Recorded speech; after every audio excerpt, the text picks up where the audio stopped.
Hello and welcome back to Scotty Holiday 2.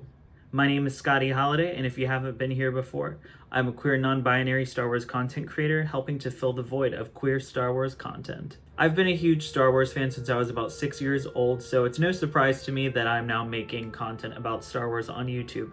However, I never thought that I would be making a video about anime. But here we are today. I want to talk about the inspiration and visual similarities between the Studio Ghibli film Princess Mononoke and the Mandalorian Season 2's episode, The Jedi. Please make sure to like the video, share, and subscribe for more content. I watched the Studio Ghibli film Princess Mononoke this past weekend, and throughout the film I kept noticing little things that reminded me of when Ahsoka Tano makes her live-action debut. I noticed so many visual similarities and visual cues between the two that as soon as I finished the movie, I had to go on Google to try to validate what I was seeing, and I went on a bit of a deep dive. I was honestly surprised to learn that not only were the visual similarities on purpose, but that Ahsoka Tano was actually inspired by Princess Mononoke, specifically the character San, according to Dave Filoni. I assume if you're watching this episode, you already know who Ahsoka Tano is, whether that's from Star Wars The Clone Wars, Star Wars Rebels, or The Mandalorian.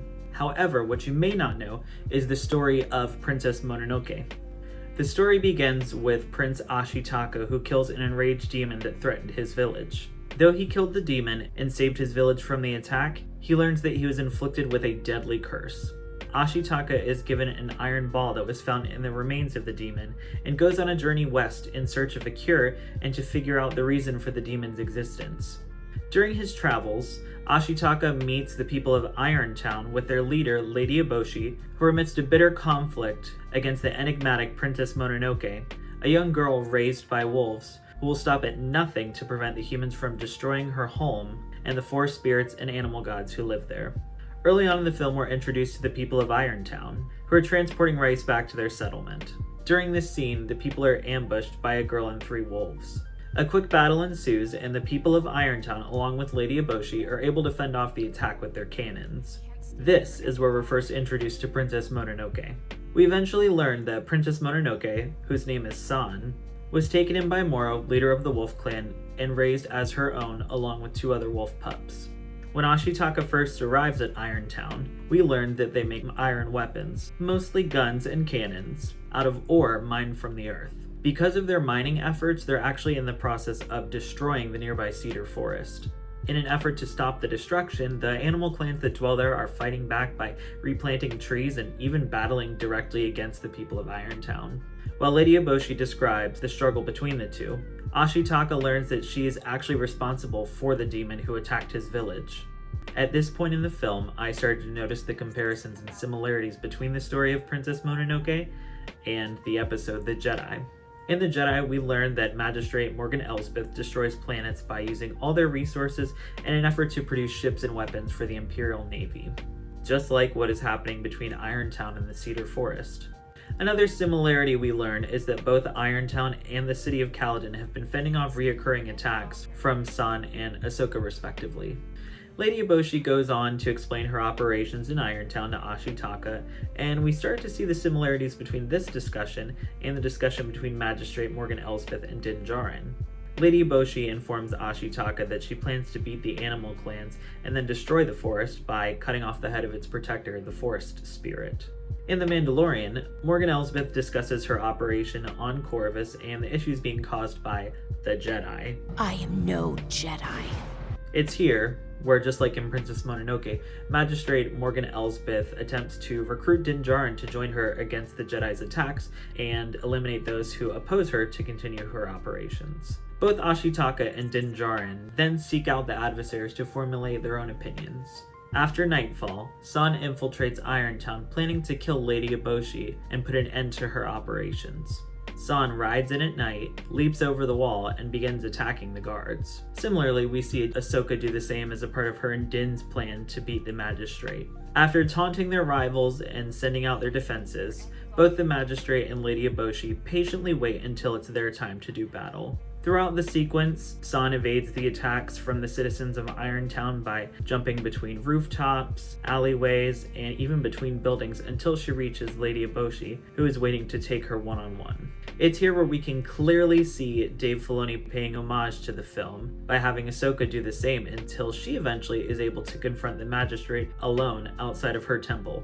Both Ahsoka and San are able to fend off the attacks and head to take on the leaders of each community. Lady Eboshi and Morgan Elsbeth both hold their own in the one-on-one fight, and even gaining the upper hand against their adversaries at one point or another. Comparing the two fights, we see San and Ahsoka both fighting ferociously against their opponents, though neither ends in death. There are many other similarities with other characters and scenes between the film and the episode. For example, both Lady Eboshi and Morgan Elsbeth have personal enforcers working under them, Gonza and Lang.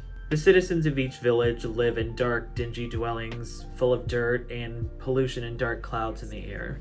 Lady Eboshi lives in her own sanctuary, walled off from the rest of the town, and even has her own secret garden, the only green area inside of Irontown. Similarly, we learn that Morgan Elsbeth has her own sanctuary, walled off from the rest of her city, complete with lush plant life and gardens. The citizens of each town dress in plain clothes, cloth, rags, while Lady Eboshi and Magistrate Morgan Elsbeth dress in ornate, elegant garments. Princess Mononoke is an anime film after all, so the Western themes are seen throughout the movie. In The Jedi, the city of Caladan also has these Western themes in its architecture and design. Both villages are walled off from the outside world by large walls and even have a lookout platform above their gates.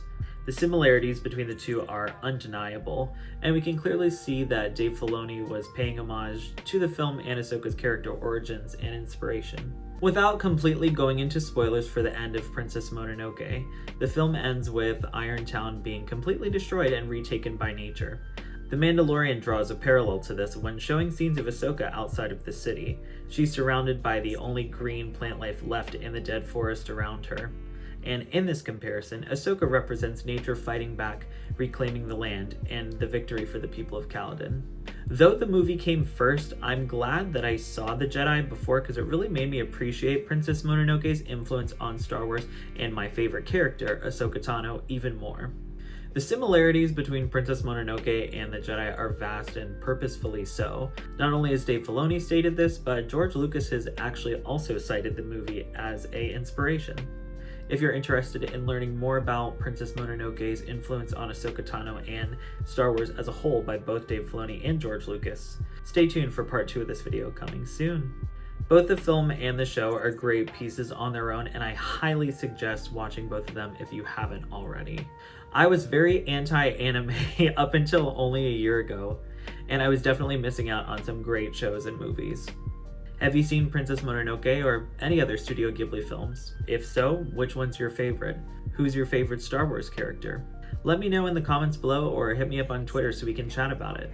Please like this video and subscribe to my channel for more Star Wars content. To keep up with my latest updates, follow me on Twitter and Instagram. I've put the links in the description below.